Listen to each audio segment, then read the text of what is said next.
Now continuing with the colloidal solution, suspension and that of true solution.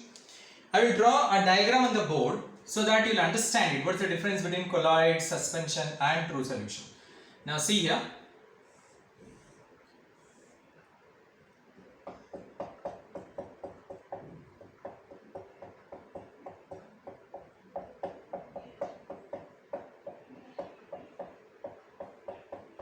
This one is for true solution, where the particle size is less than 1 nanometer. The particle size is less than 1 nanometer. This is for true solution. Alright, very small the particle size is. Now next one I am going to draw it for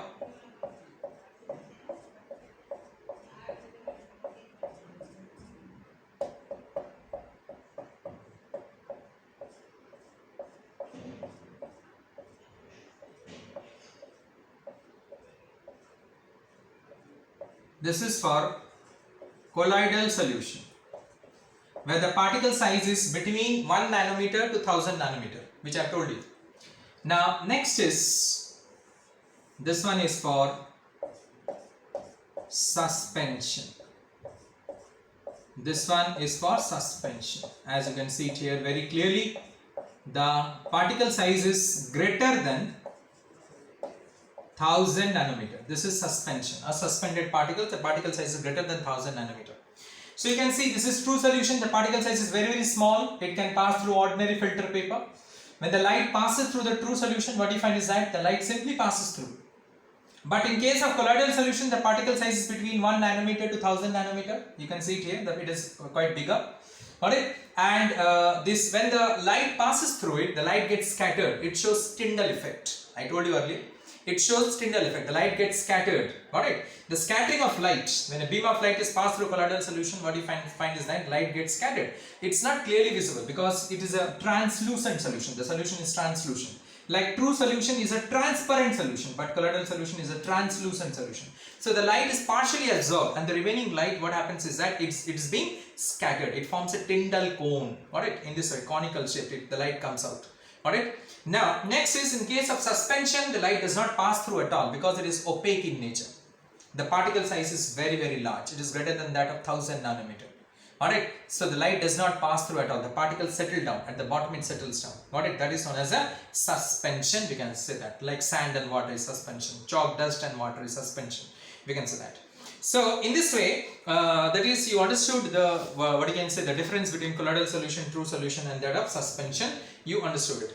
Now if you see the more properties of the colloid, I said you that the colloidal solution shows Brownian movement. I told you the last class, the Brownian movement means when you when you observe the particles under a microscope, you will find the particles shows a random zigzag motion. This sort of random zigzag motion it shows us. This particle shows. Alright, the particle shows a random zigzag motion continuously without stopping for any length of time. This is called as Brownian motion. It is known as Brownian motion because Robert Brown was an English biologist who for the first time found out that the molecules are never at rest. The molecules are always in a state of random motion. This is known as the Brownian motion. We can say that they collide with one another. Molecules they collide. In this way, they collide with one another, and they show a haphazard movement, a random movement, which is called as a Brownian motion. Alright. Now next is colloidal particles. It passes through filter paper. We can say that it passes through ordinary filter paper, that cannot pass through ultra filters. Ultra filters it cannot pass through a particular type of filter paper, which is called as an ultra filter. We can say that. Now next is, if you understood the differences now, next is, after that, if you see the application of the colloids where it is being used. It is being used in medicine industry. The application of the colloids is, I said, in the medicine industry it is being used, the colloids, in the form of medicines. We can say that, like the medicines you're taking, no? There's a cough syrup and all those things. They are the colloidal solution. Alright, they are said to be as the colloids, we can say. Then it is used in sewage disposal, for the disposal of the sewage. Sewage means that is on the drains, the particles which are there present in the drains. For removing those what you can say, unwanted particles which is present in the drains. It is a very difficult job, isn't it? Initially or previously, the people used to get inside the drain and they used to pull out the things outside. Now it is not a, on the humanitarian ground, if you find that it is not a good job. It's a very difficult job. It is not at all a good job and we don't consider those people in the society as a good person, we can consider so that. So hence, after this jury, this what you can say, the law which is being imposed, that no people should be allowed to enter into the drains and pull out the things from it. Alright, so we have developed a scientific method. Alright, so by the scientific method, we pull out the drain, we pull out the substances which are present in the drain, and that scientific method we have adapted from the colloidal solution, and that method is known as a sewage disposal. More about it you will be studying in the higher classes. What is it, so to say. Then the cleansing action of the soap and the detergent. Alright, when you are washing your clothes with the soap and the detergent, how the soap is being cleaned, how the clothes is being cleaned. What is the what you can say reaction is taking place between the soap, the detergent and your clothes, so that the dirt and the grease which is being present in the clothes, it's being pulled out of your clothes. It is being pulled out. So that can be explained by the help of the colloidal solution. We can say that. Clear? So in this way, these are the examples of the these are the uses of the colloids, so to say. Now today basically I am going to teach you the separation of different components of a mixture, so to say. How to separate the components of a mixture. How to separate. Now separation, I said you separation of the constituents of mixture. So for example, suppose I have given you camphor and sand. How will you separate them? Suppose you are having ammonium chloride and salt. How will you separate them? Alright, suppose you are having that is iron and sulfur, a mixture. How will you separate them? Alright, in this way we will be learning different methods of separations are there. So you have to learn the technique of the separation first. Alright, so there are different techniques are there. Now before that you should know that there are different kinds of mixtures are there. One is your solid mixture. Alright, another heterogeneous mixture, mind it, not a homogeneous mixture. Solid.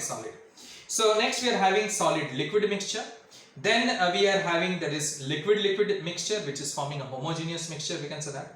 Alright, so both homogeneous and heterogeneous mixture. Alright, first I said you about the heterogeneous, that is solid, then solid liquid, then we'll come to liquid, then gas, liquid gas. And this were different kinds of mixtures are there, homogeneous as well as heterogeneous mixture. How to separate the components of these mixtures one from another? How to separate? Alright, the first is your hand picking. The first method is your hand picking. Now, in case of hand picking, simple hand picking, we are going to pick it up. Now, you have seen it, your mother in the kitchen, she is picking up the grains. The grains of the rice, the grains of the dal. Alright, she is picking it up, isn't it? She is picking and she is throwing the unwanted particles and she is keeping the dal at one particular side. We can say that. Clear? So that is called hand picking. You might have seen the chawal, isn't it? The rice. Clear? So what we do is that we do hand picking and we separate the rice from the, basically the rice consists of the unwanted particles like small, very small, minute stones are there. Minute stones. Got it? We need to separate it, that particular one. Otherwise, while eating that, and if it comes under your teeth, then you can understand it, what the consequences it can be, what you can feel it. So, how do you separate these stones from this rice, from the dal, from the what you can say wheat? How do you separate it? Alright, you separate it by simply hand picking. We can say that. That is known as hand picking. So, there, what is a technique which is a principle which is employed for hand picking? Color and the size. Like from rice, the stones, how is separated? The size of the, what you can say, the particle. The rice, the size of the particle is this. So another size, different size of particle if you get it, or different color of particles you get it, you come to know that that is not rice, that is not dal, that is some unwanted particles and it needs to be separated. So the main, what you can say, principle behind is the size of the particle and the color of the particle. We can say that the size and the color matters during hand picking. Listen carefully. The size and the color matters during hand picking. Alright, so this is known as a hand picking. We can say that. For example, if you want to separate the stones from the grains, like suppose diamond is there and rocks are there, how will you separate it?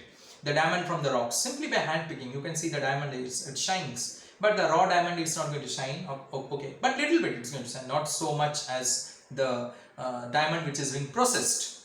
Alright, that is not going to that is shining, the processed one, but the raw one it's not going to shine so much.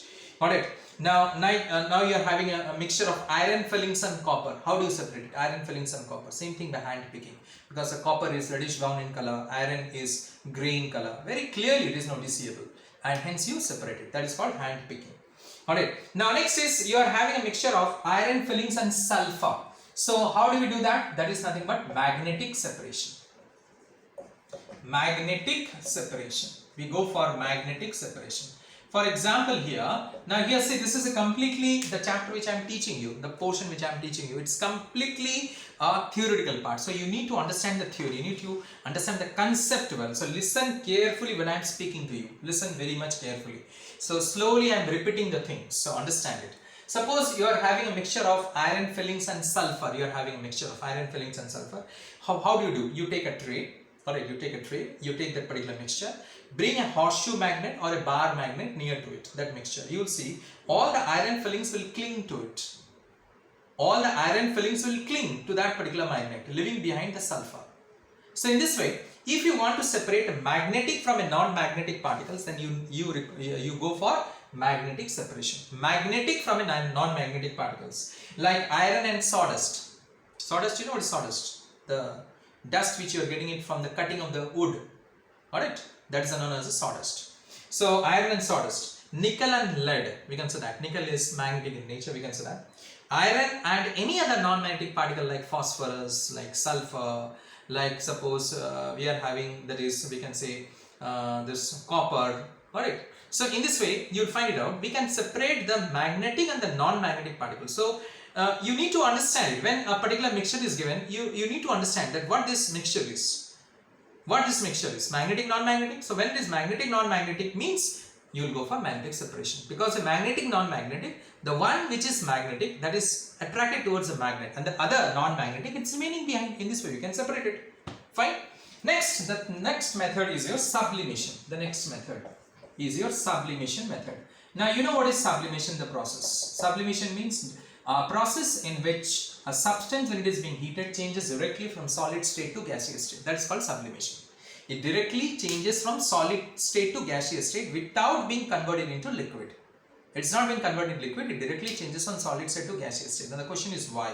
Because the force of attraction between the solids is very less. So when you are heating it without getting converted into liquid, it directly gets converted into vapor. That means it does not melt, it vaporizes. Alright, so that is known as solid state to gaseous state. It sublimes. So which particular substance is sublimes? You must know this. You have to learn this particular thing, that which substance sublimes, which are magnetic. You have to learn this, then only you will be able to solve this particular questions. So what you can say, iodine it sublimes, camphor it sublimes, ammonium chloride sublimes, dry ice it sublimes. So what you can say, all these substances, we can say, even naphthalene, which is called mothballs. You are using in your house now, naphthalene, white balls, as you can say that. So in this way, naphthalene, it's sublimable substance. In this way, naphthalene, camphor, iodine, ammonium chloride, dry ice, all are sublimable substances. They sublime upon heating. Got it? So if you are having a mixture of iodine and sodium chloride, how you will separate it? Sublimation. Because iodine will sublime. It will change from solid state to gaseous state. Sodium chloride will not. It will remain behind. That's it. In this way. Alright. So what you need to do is that in that case, you will take that is nothing but that is a watch glass. You will take the mixture there. Clear? And you will cover this watch glass by the help of a funnel, and the mouth of the funnel you close it by the help of a cotton, and you heat it from below. So what will happen is that, suppose you are having a mixture of iodine and common salt, NaCl. So iodine will sublime and it will get settled down here as a sublimate. Iodine will sublime, or camphor and sodium chloride is there. Camphor will sublime, or ammonium chloride and potassium chloride is there. Ammonium chloride will sublime, or naphthalene and sand is there. So naphthalene will sublime. Whatever it is, any sublimable substance will change from solid state to gaseous state. It will get collected here, and the other one it is being remaining behind. Suppose, as I was saying you, iodine and sand you have taken. Iodine will sublime and sand will remain behind. That's it. In this way you can separate it by the method of sublimation. We can separate it. This is how sublimation is being done, and the separation is being taking place. We have closed with the help of a cotton because the gas cannot escape. When it's subliming, it changes from solid state to gaseous state. The gas cannot escape. We can say that in this way. Now next is, these are the different method we can say. So I am talking about solid mixture. All these are solid. You can see that. Next, after that we will come to fractional crystallization. Fractional crystallization. Okay. Next day. Thank you.